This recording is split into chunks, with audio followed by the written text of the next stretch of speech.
What's up, guys? It's Kyle, also known as the Panda Man, back with another episode of Unlocking Your Inner Strength.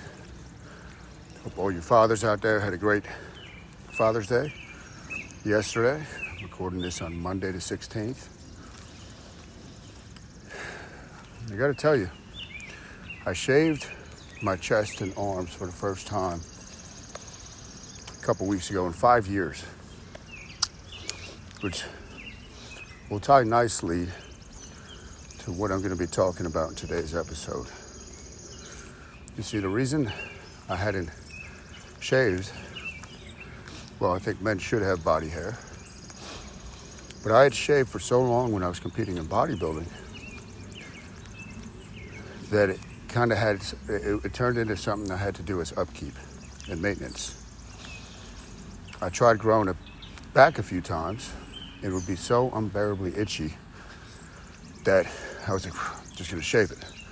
Finally, in 2020, that summer, I was like, I'm gonna make it through. So I let it go.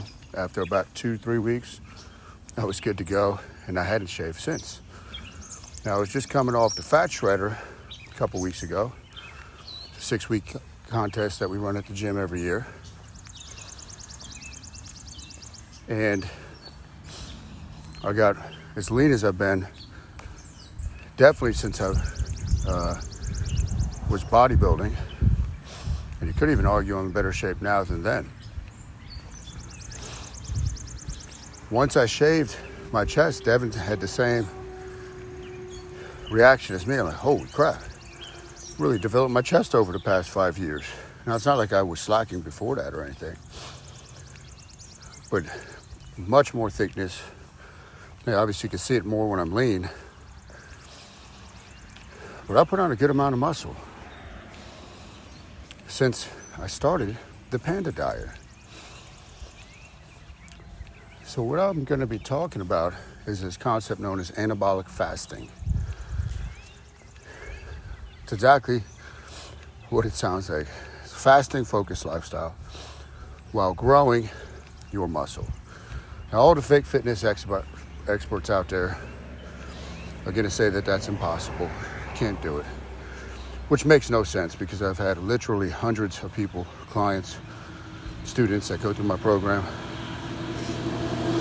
lose muscle, in some cases shred up, lose body fat, and pack on muscle. So we're going to address that here today.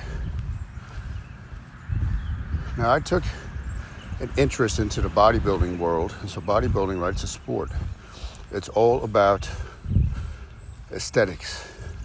Big muscles, being ripped on stage, present that package. I took an interest in that.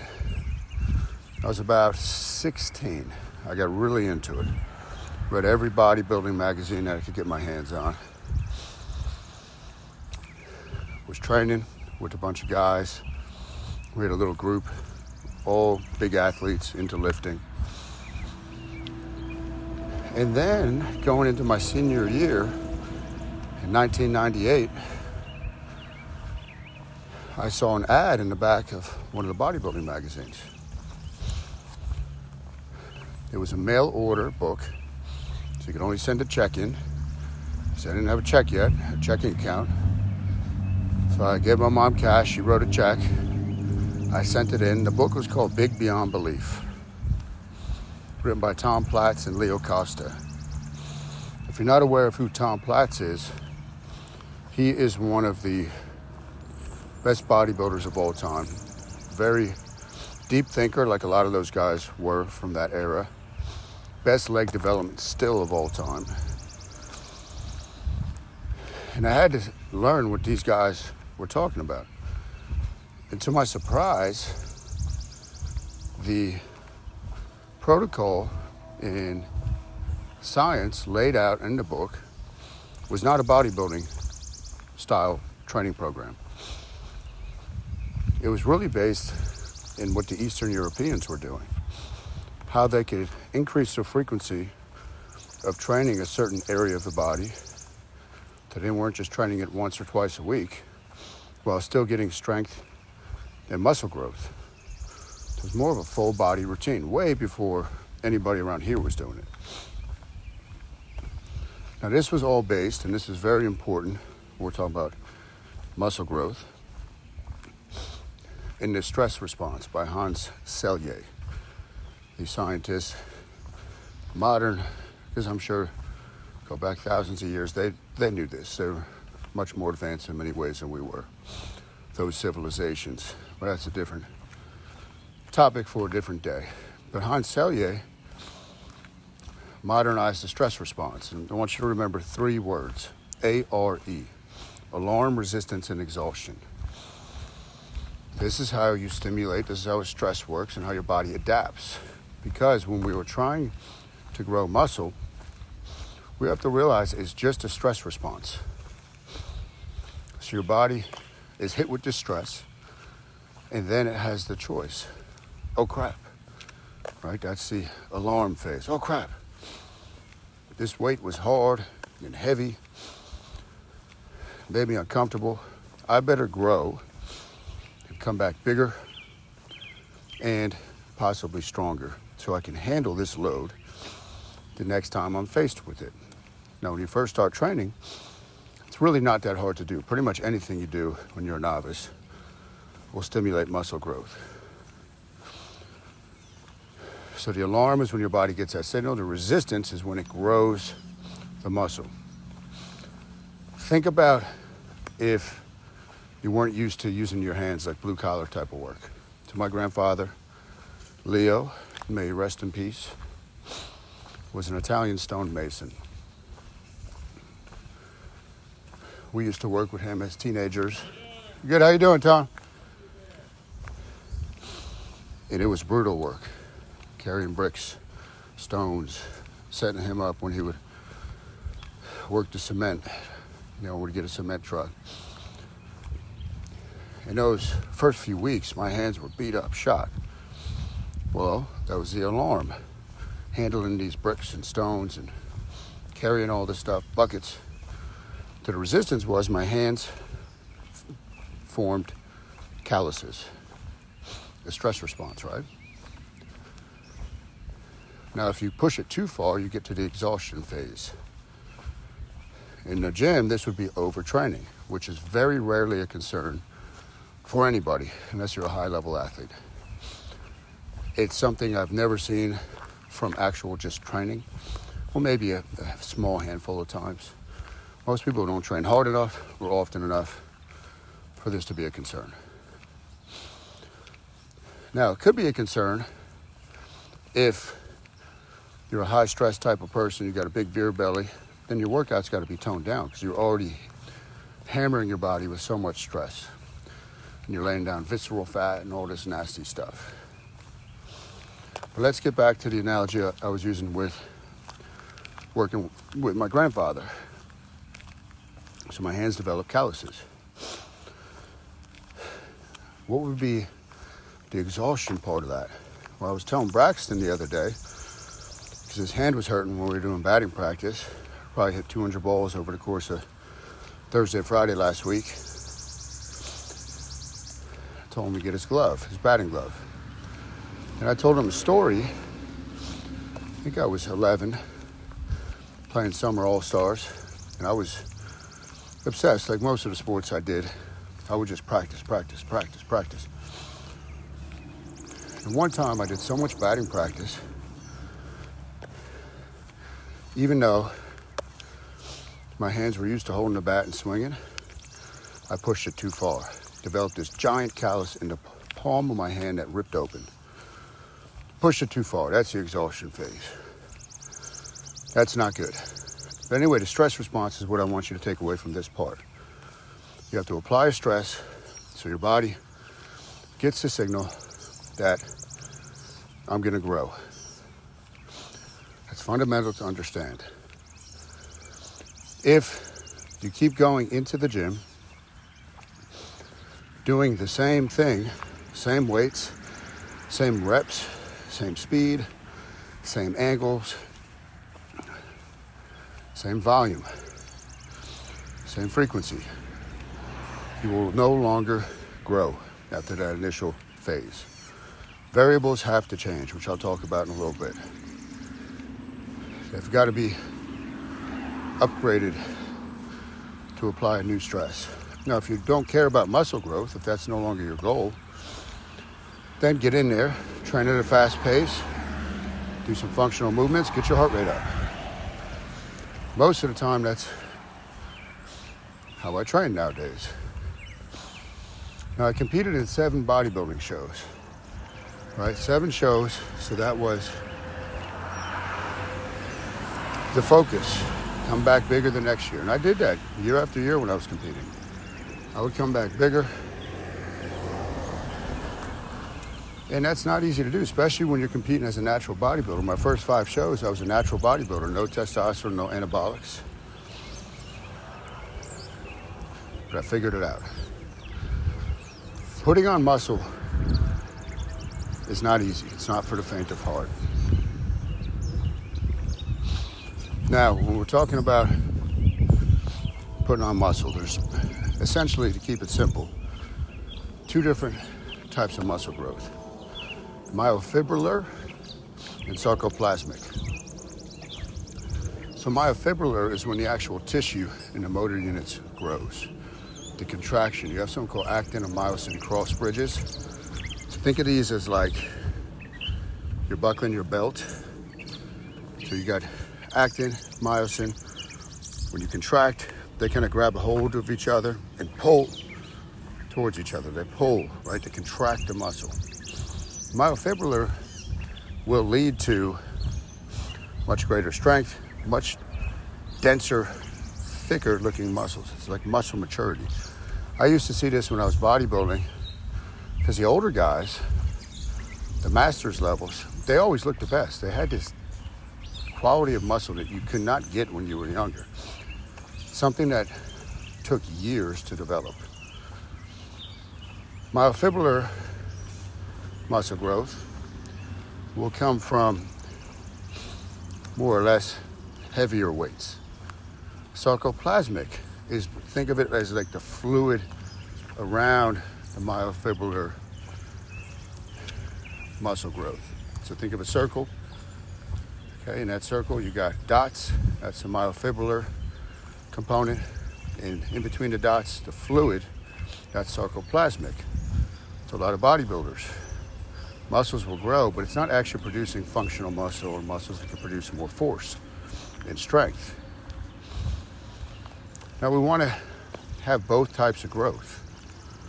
In the Panda Diet and the Sling Shot theory plays very nicely into that. Now let's keep talking about training. You have to change variables. So I'm going to talk about 2 parts of training here. I get questions all the time of what should I eat to put muscle on?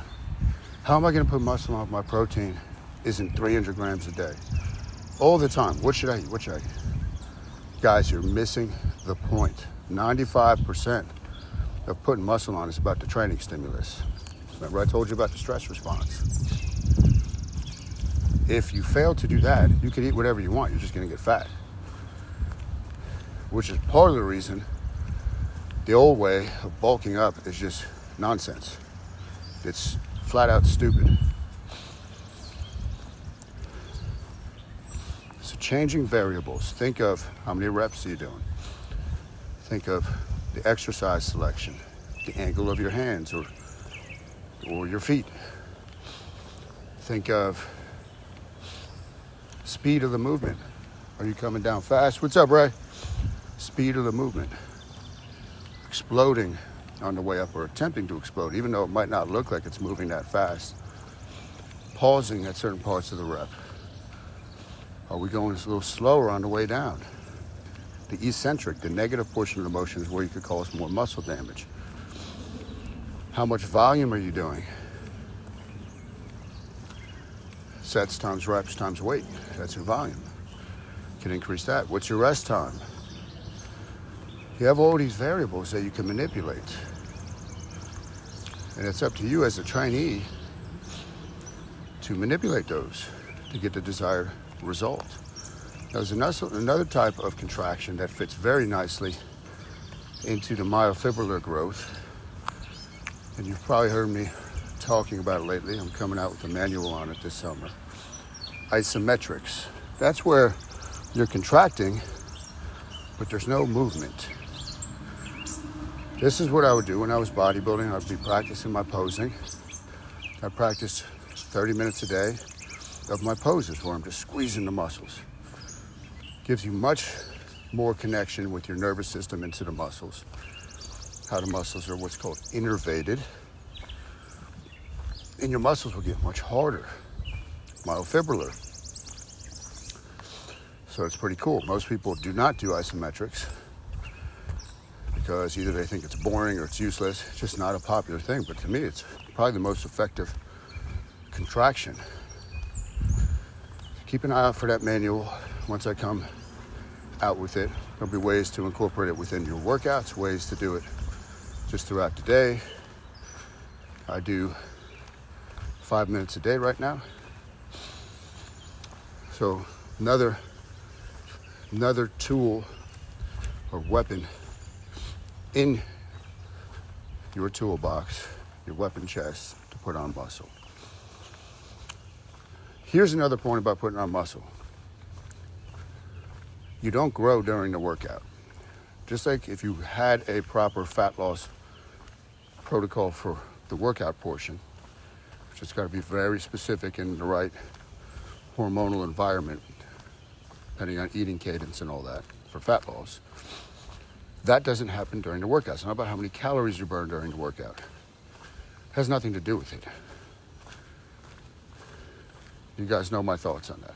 Same thing with the muscle, though. You're not growing the muscle during the workout. Your muscle actually has to break down, rebuild, and repair to come back bigger and stronger. So it's after the workout, following the workout. So before we branch off on that and talk about the anabolic window, another great example for changing up the training stimulus would be Louis Simmons and Westside Barbell. Louis wound up being a mentor to me and a friend. He passed a few years ago. He's probably the best strength coach of all time. Westside Barbell. There's a documentary out there you can watch. I think it's on Netflix still. Westside versus the world. This is the strongest gym in the world. I actually went out there to train with Action Jackson one time. It's invite only. And these are world champion powerlifters. These guys are at the top of their game. So what Louis figured out over the years, because they are training hard enough where they can overtrain, such massive weights, such high volume, that he found, let's say, using bench press as an example, if he just changed a variable on the bench press, then they could still do maximal strength, maximal weights each week. Now, if they just kept hitting regular bench press each week, he found that, boom, they would either get injured or they'd start to regress. So let's say week 1, they hit regular bench press. Week 2, they hit bench press with chains on it. Week 3, floor bench press, laying on the floor, so not getting a full range of motion. Week 4, maybe bench press with bands on it. And they would just keep cycling. So that's a great example of how to cycle your training. Now with training as well, there are other components. The main way to put on muscle, so strength leads to endurance. So you want to get some heavy work in. It doesn't have to be 1 rep maxes. But think of that 4 to 6 rep range periodically. And if you want a great resource, if you're an aging trainee like me, let's say you're 30, 35 plus, 531 program by Jim Wendler. He's got a couple books. There's software. It's a great program. And it goes off 90% of your max each week. And there's reps you got to beat each week. So you're not maxing out. You're getting stronger and stronger and stronger. And it's fun because each week you have a goal to try to beat. When I got my bench press up to 400 pounds, That's the program that was my foundation. That's what I was following. But you got the strength component. Now the other components, as far as packing on some muscle, volume I talked about. Traditional bodybuilding training. Sets times reps times weight. We need volume, right? It's going to lead more to the sarcoplasmic growth. And that could actually feel good on the joints. So we need volume. We need time under tension. Charles Poliquin taught me that to stimulate a muscle to grow, ideally, it should be under tension for 30 to 70 seconds during a set. Now think about that. That's a long time. Most people, when they do a set, it's going to last between 10 and 20 seconds. Now they're not even getting close to that. So this is where you could do holds. This is where isometrics can come into play. I love setting the clock. Okay, 60 seconds, go. I don't even count the reps. Counting reps a lot of times puts a limit on you because you're so used to doing 12 reps, 10 reps, that even if you could do more, you normally stop. Last component, big component for packing on size would be intensity. So like drop sets, giant sets, 2 movements, let's say, if we're classifying things by body part, of chest back to back.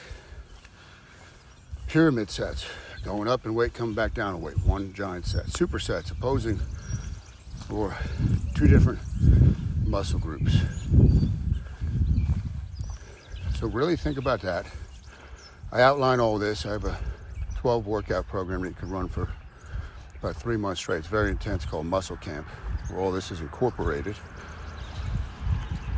So keep that in mind. Now let's transition into the anabolic window. And this will tie into anabolic fasting, just so you have clarity and understanding of how this all ties in together and works. I think it was 2008. I was at a strength and conditioning conference up in Connecticut at UConn. So UConn was where a lot of the top guys, PhD guys that ran the Certified Strength and Conditioning Specialist program certification were based out of. And I saw Dr. Jeff Volek. And he's a top nutrition guy out there. This is way before I was fasting. And he said something when he was presenting. The anabolic window, this period of time after your workout, where your body is primed for growth, does not close. The window does not close until you put something into it. Let me repeat that. The window does not close until you put something into it. Think about all these people, as soon as they're done working out, I gotta have my recovery shake, my protein and simple carbs to increase protein synthesis. Well, you don't have to have it right away, and I recommend you shouldn't have it right away. So when you work out, your body is stressed. It's in the sympathetic state, fight, flight, or freeze. To digest properly, we want to be on the flip side of that nervous system, the parasympathetic.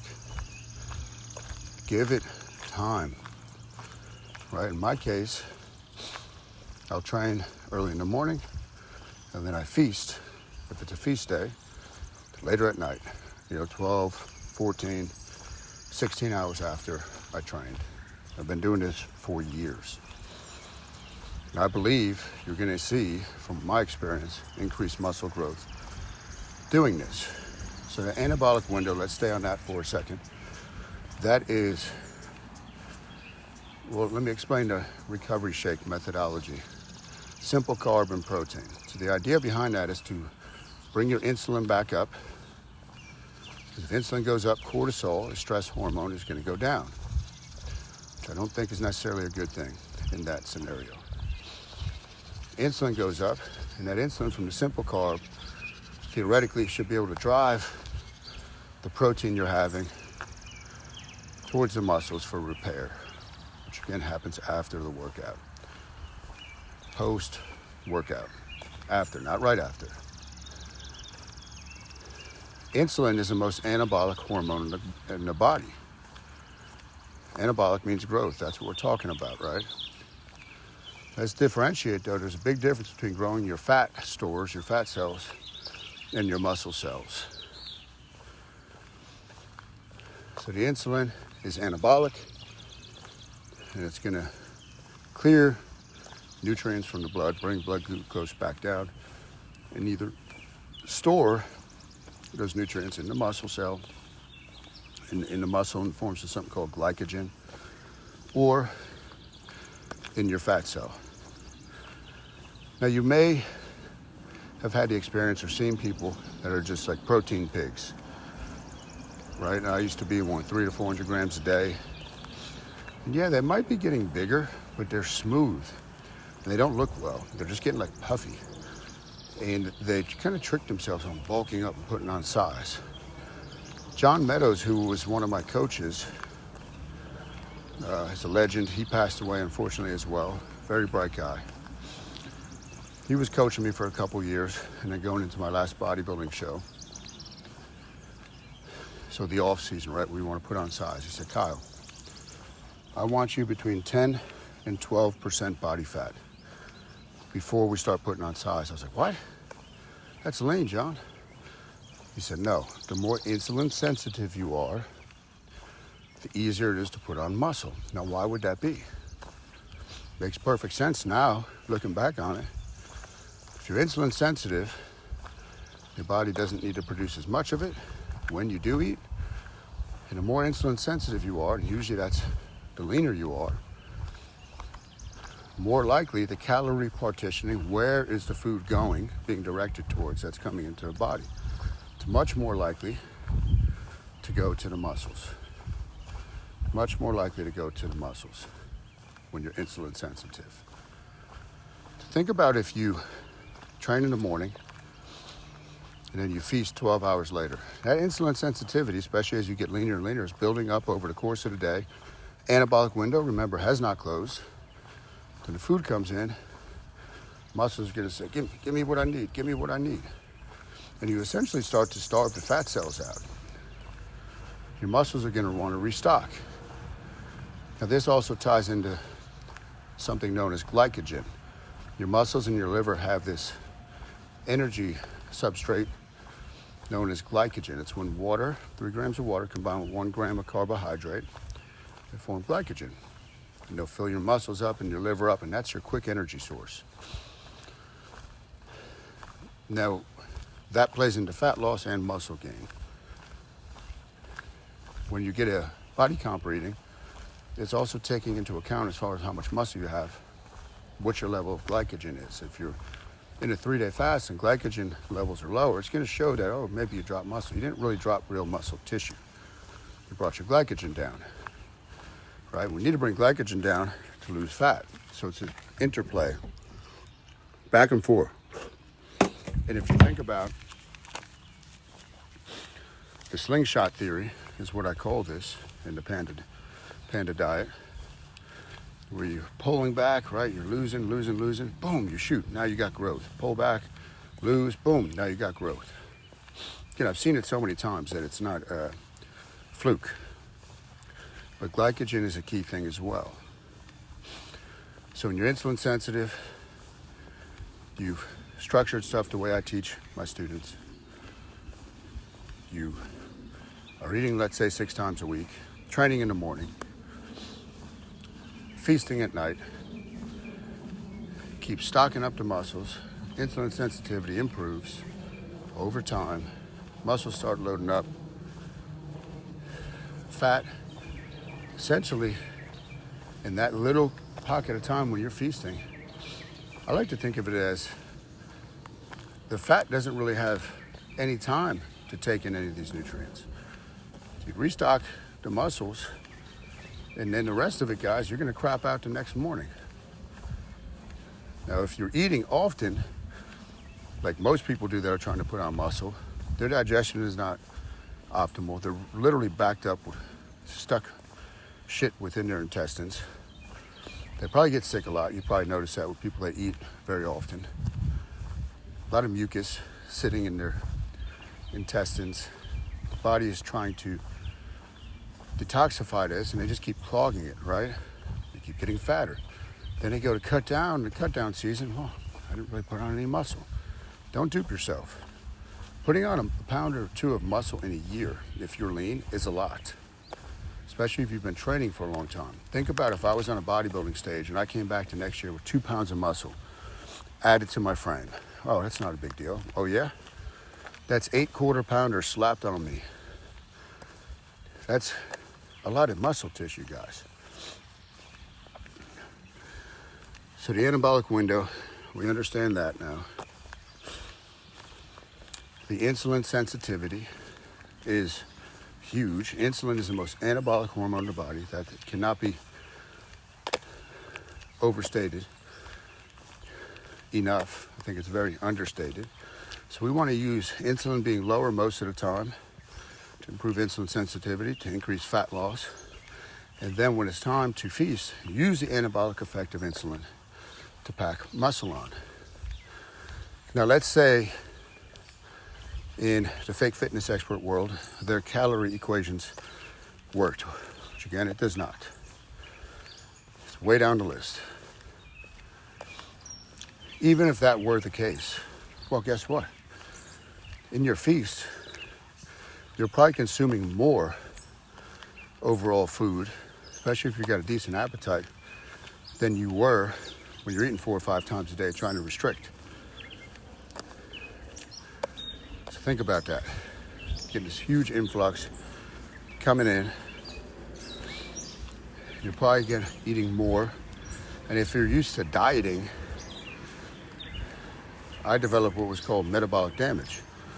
Or if I was eating anything above 2,000 calories a day, even when I'm training hard and all that, I would just get puffy and fat. And I was frustrated because I'm a big guy.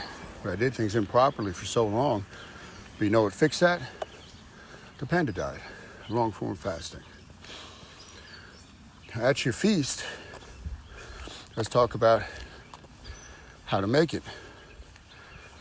So it's anabolic signaling. So animal protein is more anabolic. It's going to cause more growth. But just like insulin, when you consume too much of it, too often, it's going to be anabolic towards the fat cell. You don't need nearly as much protein as you've been told. I think even according to some in the fake fitness world, because I think they're realizing they've got to pivot because it just doesn't work. And with so much information out there and free thinkers such as myself exposing it, they're going to start sliding back to what I'm telling you. But 60 grams a day of animal protein, guys, is plenty. It's more than enough to cover your growth needs. You heard me right, 60. You could go more than that if you want. I also have a theory that if you consume protein less frequently, when you do have the protein, it's going to have more of an effect. So food is a drug, guys. Food is a drug. So there's weeks where I go without any animal protein. Because there's protein in pretty much everything you eat. You've been told that it's not complete protein. It's all nonsense, guys. So you have some protein. You don't need to go crazy. A lot of good carbohydrates. Especially if you're trying to grow, get as much as you can in that feast period. Start with your fruit and honey. Have some good sources of starch, potatoes, white rice, things of that nature. Let's limit fat intake. Because protein and fat are both going to mess up the insulin response. And back to the protein point, if we have enough of the protein-sparing macronutrient of carbohydrates, then the protein we're consuming, rather than trying to be an energy source like the carnivore cult teaches you, which is a terrible energy source, protein can do its job to help repair and rebuild. There's many reasons I recommend cutting down protein. Part of it's insulin response. Part of it is it's amino acid, makes the body more acidic, inflammation. And protein disproportionately causes a rise in insulin levels. So we want to limit that. Now there's other hormones, one namely called FGF21, stimulated by the liver. When you consume protein, it pretty much shuts that signal off. Now this signal is going to help with fat loss and ramping up metabolic rate. So the Panda Diet already stimulates that, but even more so when we keep fat intake low and we're mindful of our protein intake. So my recommendation, even if you're trying to grow, would be limit your animal protein, which I had in my book written in 2020, way ahead of the time of what people are talking about now.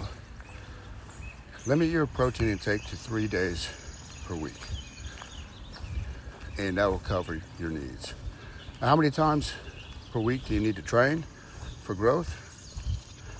I've got pretty good amount of muscle. You know, just purely growing isn't my focus right now. I train twice a week. I think 3 times a week is plenty. You can go more if you want. Do something every day, work on those isometric holds every day. But this is anabolic fasting, guys. And I'll tell you one last story. One of my good buddies who's a longtime strength coach at the D1 level. He's won strength coach of the year. JB, he's the man. He's been doing the Panda Diet now for about 2 years. And now he's doing the dry fast and doing a lot of 3-day fast. Came down from 326 pounds to 247. He's 6'8", big dude. And over at the university, you know, they're the nutritionists and all that. They're doing the DEXA scans. You're going to lose muscle doing this. You can't do this. And you do the DEXA scan, guess what? Body fat down, muscle up, and they're just perplexed. This doesn't make sense. Well, of course it doesn't make sense. You're working in the wrong model. It does not work the old way, guys. So anabolic fasting, you set up the internal hormonal environment. That's what it's all about. You prime the system for growth through how you train and then what you're doing with insulin throughout the course of the day, the week, the month, the year, and watch what happens. You're going to be leaner, you're going to put on muscle. And because you're leaner, that muscle has a much more visual stimulating impact. When you're lean, your muscles look a lot bigger, guys. Now, if you got a lot of fat to lose, you can apply these principles because, again, it's going to work either way. It's a Sling Shot Effect. But the primary focus should be on losing the fat. Remember what Mountain Dog told me. Get down to 10 to 12% before you really hyper-focus on muscle growth. I believe that should just about cover it. I'll be going more in depth in this month's newsletter about anabolic fasting. I'm going to be covering a lot of what I told you guys here, but then diving into some training examples. And it's fun, guys. It's a great way to live. But that's anabolic fasting. That's the slingshot theory as I've come up with it. Pull it back, drain it, boom, let it go, growth. Pull it back, drain it, boom, let it go, growth. If you liked what you heard, please leave a review on iTunes, share this with somebody. This is coming out tomorrow, the 17th of June. Rip Dad starts the 23rd. I'll put the link down below if you want to register. It is a great 6-week program where I'll be taking you through all of this and a lot more. All right, guys, catch you later.